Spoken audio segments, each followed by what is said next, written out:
On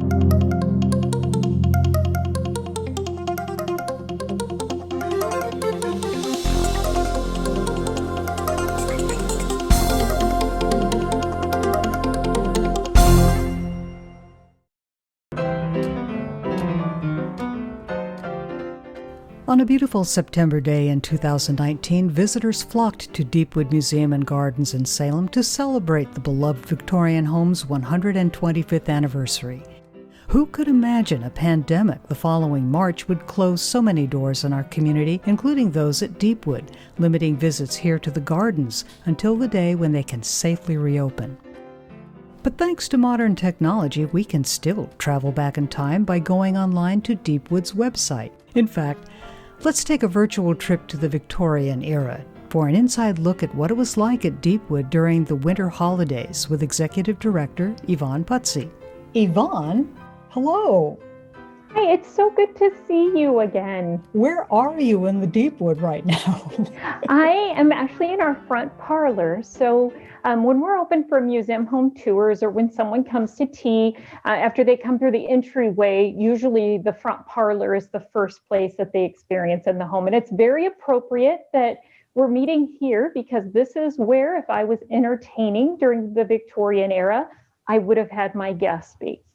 And I'm glad that the city of Salem and residents in our community stepped up to save Deepwood from the wrecking ball. Everything came together so that in 1971, really just a short while before the final owner passed away, the city of Salem became the owners of the property. Normally at this time of year, it would be a wonderful bustling hive of Victorian cheer for the holidays, wouldn't it? And oh, yes.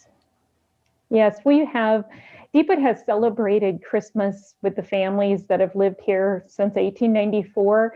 And so we each year try to create a Victorian sense of Christmas. We started a few years ago with changing it from having more contemporary decorations to having them be very much Victorian themed and into the 1920s as far as the decor look and feel.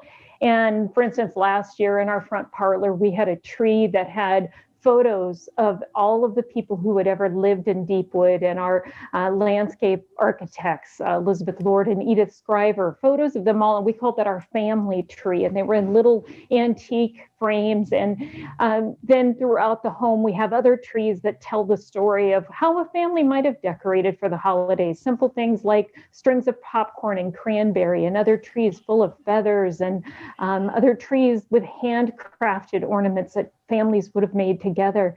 And then we always twice during the month of December, the first 2 Sundays, we have a free holiday open house for the public. And that's a chance for people to come in and see Deepwood all decked out, and also to see a lot of people here in Victorian costume, usually live music playing. And it's really a festive time. And we're a little heartbroken to not be able to do that this year. So we're doing some other things to make the season special and try to bring people here to Deepwood in other ways. We started in November something called First Friday. And so our First Friday is a First Friday Fashions. And so the first Friday in November, we launched it with looking at 1920s fashions. Now, this month, we are setting up a scene for Christmas in the solarium. And when people come here, they can look at throughout the month of December a little view of a Victorian feel Christmas. And they can do that through the closed solarium. It's a glass structure off of our front porch, so people can do that anytime during the day. We just ask that people do so in a safe manner, avoid any crowding around one another, but come in and look and enjoy a little bit of Deepwood from our front porch. We also are doing some virtual teas, which we started doing in the spring. And that's a chance for me to talk with people a little bit about historical elements of the era that the home was a private residence and some of the traditions that happened during that era. And we'll have a holiday tea that we'll be doing virtually this year, as well as a couple of other teas during the holiday season. And we are going to be sharing a lot of images and video as far as what the home looks like when it is fully decorated. One other thing that I'm looking forward to is I'm going to read some stories for children to reflect on some of the older stories, the traditional stories of the holiday season.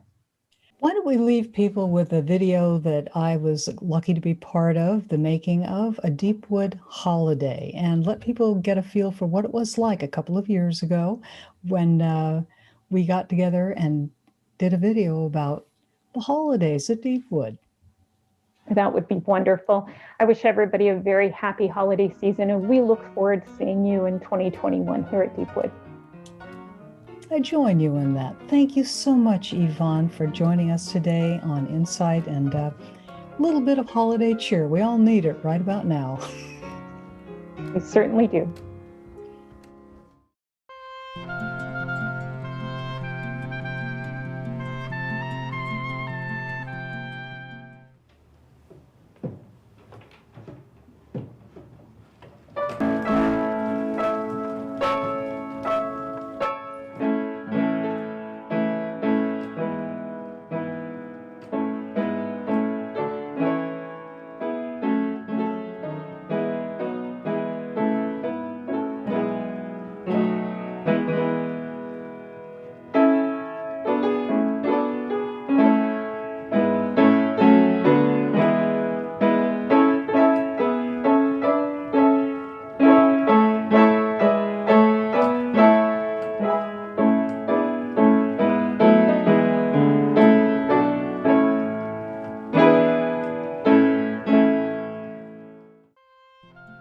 For Christmas, we really bring the Victorian back to the main floor because most of our Victorian customs became our customs that we still have today. Christmas cards came from the Victorian era, and the penny post allowed for beautiful Christmas postcards to be sent for a penny, don't we wish? And we have postcards throughout the house. We also have many trees on display and have all of the greenery that the Victorians would have brought in, and just really try to recreate those beautiful traditions. Victorians were really clued into the natural world, and they often set their houses on their lots according to the way the sun came and went. So that side of our house gets the morning sun, this gets the afternoon sun, so having the dining room here would be perfect. And we have beautiful stained glass all through the house that all came from the Portland, Oregon firm of Povey Brothers, and they were considered the Tiffany's of the West because of their beautiful designs and their use of color. And we have all of our original stained glass still in place in the house. Welcome to our Victorian dining room at Deepwood, and our table is set today not quite in the authentic Victorian way, because in Victorian times a white damask cloth would have been on every table. Our lace with the red underlay came a bit later, but it's so festive. So the table is set with tea leaf pattern iron stoneware that was the Port family china pattern, and the Ports were the people who built Deepwood in 1894. It's an ironstone that comes from Great Britain, and it had several different manufacturers, and each manufacturer had a slightly different pattern of tea leaf. So as you look at the different pieces, you might see some variations. We've got some beautiful Victorian silver on the table, including our butter, which is so clever because it's got a reservoir here for ice chips. Your butter would sit here and stay cold and not melt over your long dinner time. And the lovely lid is on a little hook, so when you're done, you can cover your butter up. And it comes with its own very special master butter knife on this side in the holder. Every Victorian table would have had the most gorgeous centerpiece that you could imagine, and right now we've got our lovely shiny Christmas balls. And bringing in berries and other things from the garden was very typically Victorian because they really used nature to decorate their homes. We have Christmas crackers on the table, which is a British thing. One of the British confectioners, Thomas Smith, went from Great Britain to France and saw the little bonbons that the French had put in a twist of paper. So we've got the twist. And he came home and thought, I can do better. So he put a little cylinder filled with Christmas goodies and twisted the ends. And he still wasn't happy. And one night he was sitting by a crackling fire, and he got the bright idea that he could put just a touch of gunpowder in each one so that when you pull the Christmas cracker apart, it pops. And so the Christmas cracker became part of both British and American Victorian feasts. Queen Victoria was really responsible for much of what we celebrate at Christmas time, because when she married Albert, he was German and brought the German Christmas tree to Great Britain. And when the periodicals put pictures of the royal family around their tree, then suddenly everybody wanted a Christmas tree.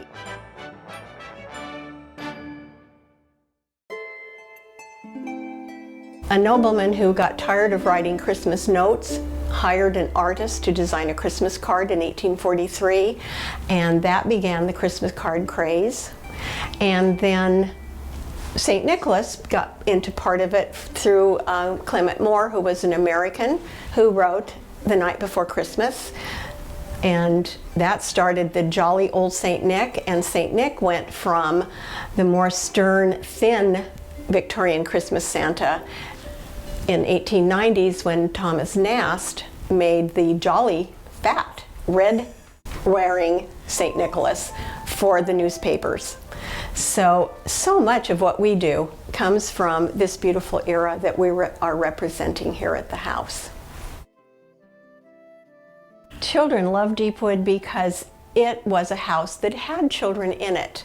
Our second owners, the Binghams, had a daughter named Alice who grew up in the house, got married in the house, and started our tradition of weddings.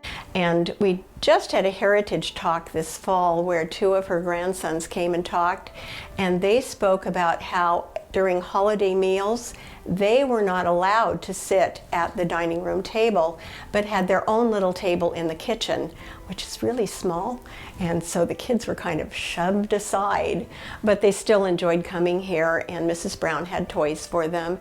And then our final owners, Mr. and Mrs. Brown, had two boys, Werner and Chandler, who grew up in the house.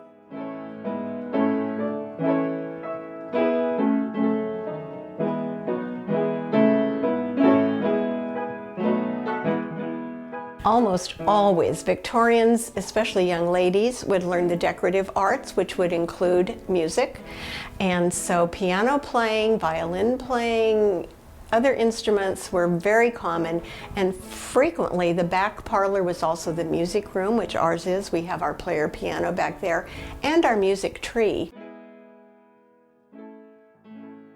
Upstairs we have a euphonia, which is a disc music box, and the round metal discs have little holes, and the musical tines come up underneath, and there's a roller bar that puts enough pressure on the plate so that those little holes plunk the tines, and you wind it up and music plays, and it's lovely.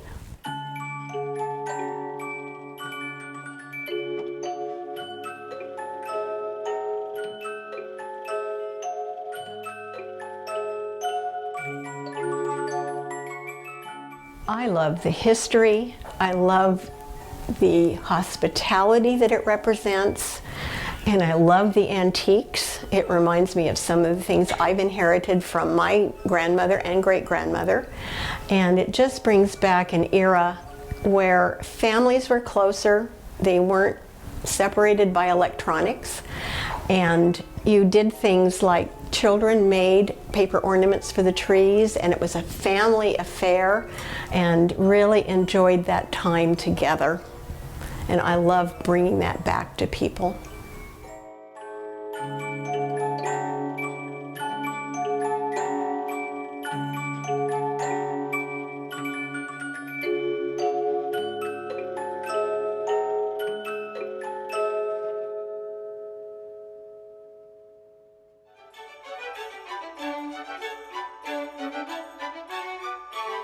Learn more about Deepwood Museum and Gardens at deepwoodmuseum.org.